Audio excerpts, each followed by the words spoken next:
Hello everybody, my name is Bragster and welcome to the next instalment of my journey into journalism. Now, today I am finally moving on with the Shorthand book. Finally, after all of the updates, I'm finally moving on with that.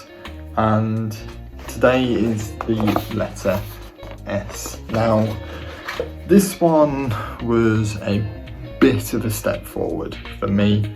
A bit of context: when I moved in, I spent the first few weeks before this week, I spent the last few weeks recapping all the previous units.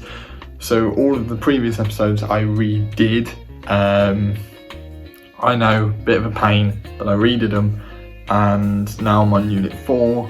I understand everything again, I'm back. So I redid all the exercises back to this point, and this is a bit of a step forward. Now, it's only on one letter and the different things about it, where you put the letter, sometimes you replace the Z with an S because it sounds better and looks better. There's special words, like business is just B and an S in the little thing, that is it. But that could also mean bus, so that's helpful.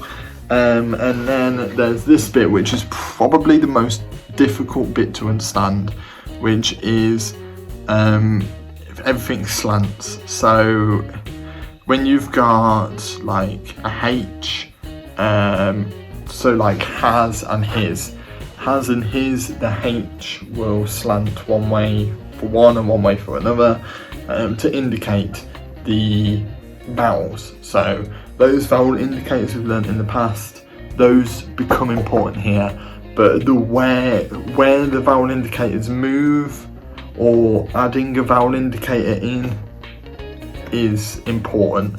So yeah, this is the first time we've seen vowel indicators really have a importance. And then there's literally one exercise 4.1, that is it. And I had to do it twice because I actually did struggle. I did a lot of pages of work on this, so I started off there, and then I've got 2, 4, 6, 8, 9 pages of work on this exercise. It's one exercise, but I did 9 pages of work. Now, the final exercise, where there's 5 sentences, I did that twice. Now, the reason why I did it twice was simply because I didn't do that well. I mixed things up. So on this one, and I'll point it out to you guys so you guys don't make the same mistake, is on number 2, you can see the little dashes there. That is for number 2, that's not for number 3. So it's not a hyphen in number 3, it is 2 dashes underneath one of the words in number 2 to indicate capital letter. Yeah, so that's fun. Yeah, so but I made a lot of mistakes, especially on the final one. As you can see, I just had to redo the whole thing because I just didn't have a clue, and then I redid it and I got everything right, so that's a lot better.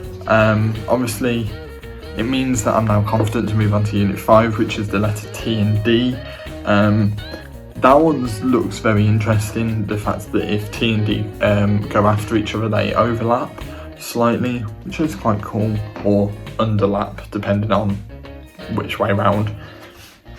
But yeah, so Unit 4 is a short one, it's a difficult one, there's a lot of exceptions to the rules that you've got to understand. There's different ways of doing things, but it's difficult to identify, so you're going to get it in your head how to identify things, and the little things here and there that are quite important.